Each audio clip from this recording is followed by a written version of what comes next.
Isa sa mga pinakamagandang lungsod ng Pilipinas bago maganap ang ikalawang digmaan na sumasakop sa taong 1941 hanggang 1945 ay ang Puerto de Cavite.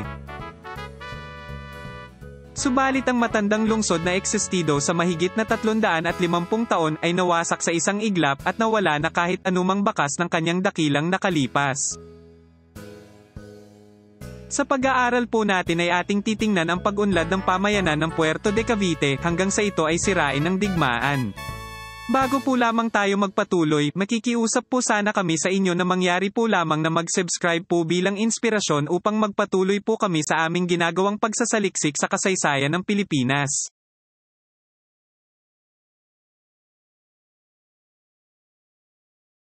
Ang Cavite Puerto ay isang tangway na matatagpuan sa dulong bahagi ng probinsya ng Cavite.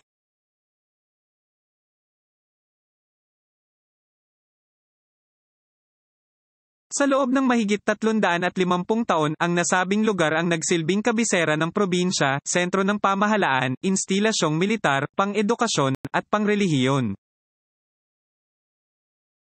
Sa buong pananakop ng Espanya, ang Puerto de Cavite, ang kinikilalang kambal na lungsod ng Maynila, na noon ay nakapaloob lamang sa mga pader ng Intramuros.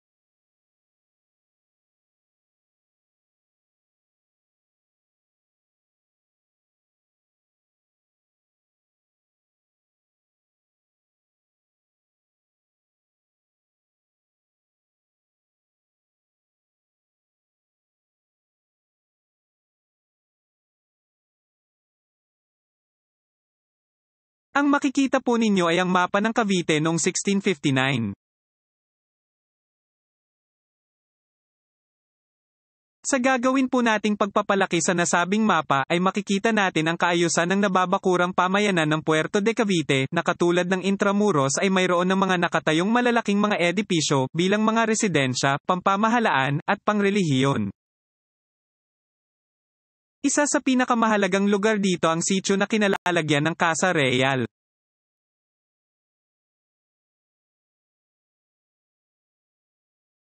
Ito ay dahilan sa ang sitio na kinaroroonan ng Casa Real ay siyang mismong daungan kung saan nagaganap ang kalakalang galyon.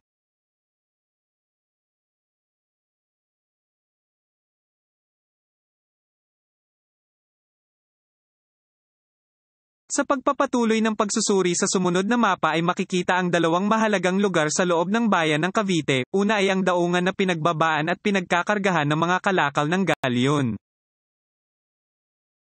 Ikalawa ang Astillero de Rivera ng Cavite, na siyang lugar kung saan ginagawa at kumpunihan ng mga barkong galyen.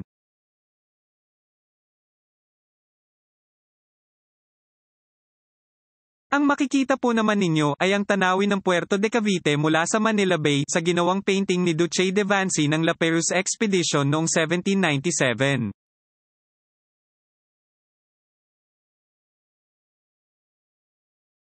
Sa kasunod na painting noong 1840s na ang ginamit na subject ay ang mga biyahero na nakasakay sa bangkang tinatawag na paraw ay makikita ang panibagong anggulo at cityscape ng Puerto de Cavite.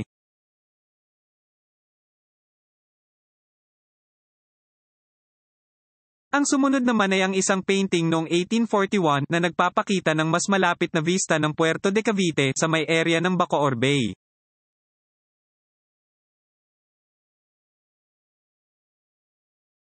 Sa magazine na La Ilustración del Oriente ng 1870s na bahagi ng koleksyon ng UST Library, makikita ang anyo ng tanawin ng Puerto de Cavite mula Manila Bay.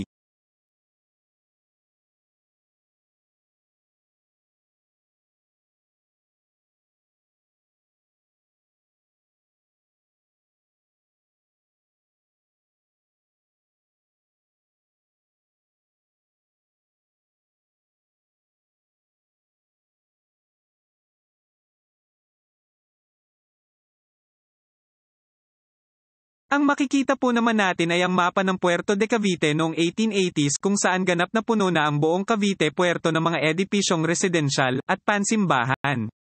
Ang natitirang maluwag na espasyo ay nakalaan sa hukbong dagat ng Espanya, bilag himpilan at kumpunihan ng mga bapor pandigma.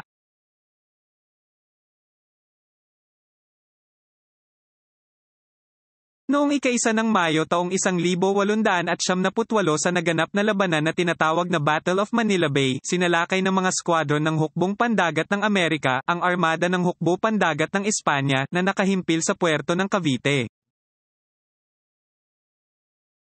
Ang labanan ay nagtapos sa pagkawasak ng mga barko ng mga Espanyol, na nakahimpil sa Cavite, at ang simula ng pagtatapos ng kapangyarihan ng Espanya sa Pilipinas. Sa mga sumunod na araw, nilisan ng mga Espanyol ang Cavite Puerto, at bumaba sa mga barkong pandigma ang mga marinong Amerikano para okupahin ang Puerto de Cavite.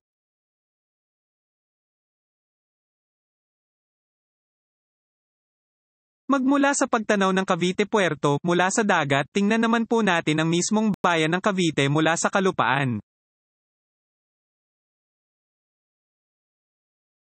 Bilang isang nababakurang bayan at napapalibutan ng dagat, ang Puerto de Cavite ay mararating lamang sa isang makitid na lupa na nagdudugtong dito sa kalupaan ng probinsya, at ang nag-iisang pintuang bayan ay tinatawag na Porta Baga na nakaharap sa isthmus na karugtong ng bayan ng San Roque.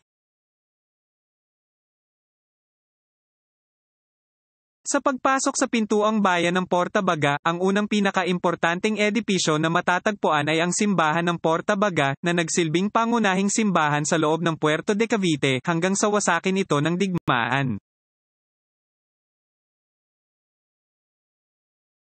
Mula sa harapan ng simbahan ng Porta Baga ay makikita naman ang Plaza Soledad, na ang kabilang panig ay ang tinatawag na Teatro Caviteño, kung saan unang iwinagayway ang bandila ng Pilipinas noong ika-28 ng Mayo taong 1878. Ang ipapakita ko po naman sa inyo ay ang lugar na daungan ng mga pampublikong sasakyang pandagat sa loob ng Puerto de Cavite. Sa mga kapanahunan ng Espanya hanggang sa panahon ng pasimulan ang biyahe ng tren at bus sa Cavite, ang mga casco, at mga maliliit na bapor pampasahero, ang pangunahing sasakyan ng mga taga-Cavite patungo ng Maynila.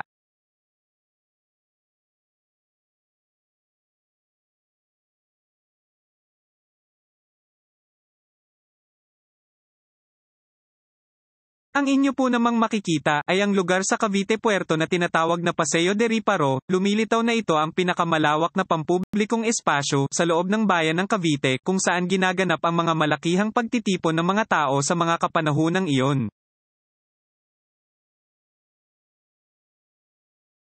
Ang sumunod na makikita po ninyo ay ang Calle Real, na nakaharap sa simbahan ng Porta Baga, na isa sa mga pinakaabalang kalye sa loob ng bayan ng Cavite.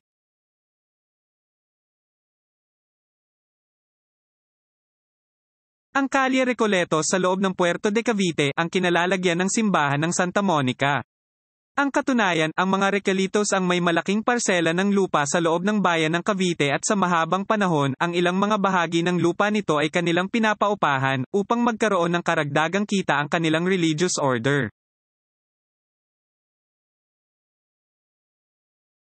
Isa sa mga pinakamahalagang kalye sa loob ng Puerto de Cavite ay ang Calle Arsenal. Sa lugar na aming binibilugan, nakatayo ang mga malalaking bahay na nagsisilbing opisina ng gobyernong kolonyal ng Espanya, at opisyal na tirahan ng gobernador na Espanyol, na namamahala noon sa probinsya ng Cavite.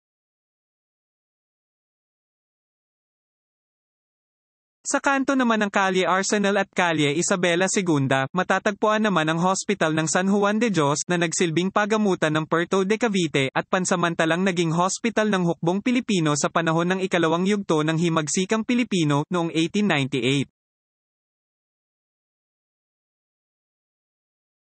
Ang edisyo na nakaharap sa Calle Isabela II, at sa kanlurang panig naman ay ang Calle Real, ang siya namang kinatatayuan ng Casa Real, at tinatawag din na Casa de Gobierno. Ang nasabing gusali ang siyang nagsilbing Kapitolyo ng Cavite magmula 1820 hanggang 1944. Ang bahagi na amin pong binibilugan ay ang parte ng Cavite Puerto, na tinatawag na Merkado Publico, na siyang pangunahing palengke ng bayan sa panahon ng mga Espanyol. Ngayon naman po ay ating bibilugan ang bahagi na kinaroroonan ng simbahan ng San Pedro, na siyang pangunahing simbahan sa loob ng Puerto de Cavite sa loob ng mga unang dantaon ng pamamahala ng Espanya sa Pilipinas. Ang area naman po na aming ipapakita sa inyo ay ang lugar na kinaroroonan ng simbahan ng Santo Domingo Telmo na sa panahon pa man ng pamamahala ng mga Amerikano ay nasa guho ng kalagayan. Isa sa pinakamahalagang lugar ng Cavite ay ang tinatawag ng Puerta de San Felipe, isang moog na itinayo sa mga unang taon ng 1600s at nagsilbing himpilan ng hukbong Espanyol sa panahon ng kanilang pananakop sa ating bansa. Magmula sa mga armadong pader nito ay binabantayan nila sa dagat ang mga maaaring pumasok na kaaway na patungo sa lungsod ng Maynila. Mula sa isang bahagi ng pader ng Puerta de San Felipe ay makikita ang malaking bahagi ng civilian area ng bayan ng Cavite. Partikular ang lugar ng parade ground kung saan nagtatagpo ang Calle Real at Calle Arsenal.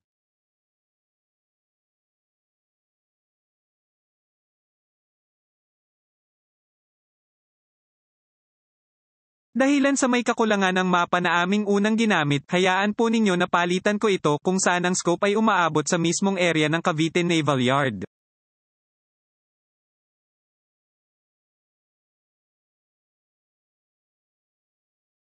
Sa pagkakataong ito ay makikita po natin sa mapa ang kabuuan ng Cavite Naval Yard na unang naging himpilan ng hukbong dagat ng Espanya at pagkatapos ay napasa kamay ng mga Amerikano.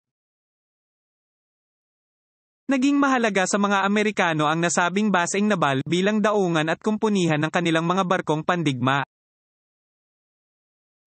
Katunayan ng Cavite Naval Yard ay hindi lamang para sa mga bapor pandigma ng Amerikano kundi nagsilbing himpilan ng kanilang mga submarinong pangyera bago maganap ang ikalawang digmaang pandaigdig sa Pasipiko.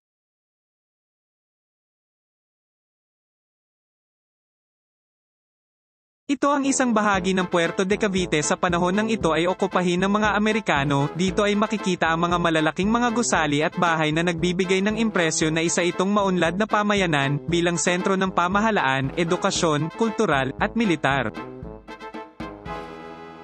Ang sumunod naman po ay ang aerial view ng bayan ng Cavite bago magkadigma katulad ng kanyang kakambal na lungsod ng Intramuros ay isang napaka-eleganteng pamayanan na sa isang iglap ay wawasakin ng digmaan. Sana ay sundan po ninyo ang ikalawang bahagi ng video presentation na ito upang maunawaan kung paano nawasak ang Puerto de Cavite at muli niyang pagbangon na ibang-iba sa kanyang dakilang kahapon.